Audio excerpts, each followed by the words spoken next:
I'm Felici Asteinza.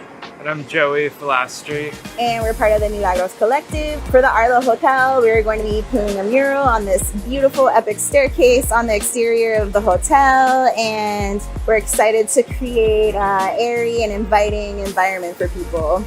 A lot of the times when we do murals, we're just inspired by the architecture, so we try to react to that. We always like to use bright colors, and we're just influenced by the site in itself. But from start to finish, we'll get the concept, make sketches, painting, which is pretty structured, and start by like priming whatever needs to be primed. And cleaning the walls, if that needs to be done. Blocking in background colors, blocking in like initial pattern, highlights and lowlights, and yeah, it's kind of a strange process. But like our process personally, everything, we kind of set like the boundaries and then everything is freehand. So for this one, we're gonna have some perfect circles. So we'll use like a compass to make the circles, but after we have like the initial shapes and composition of it, we paint intuitively. So we're a little different than a lot of other artists in that way.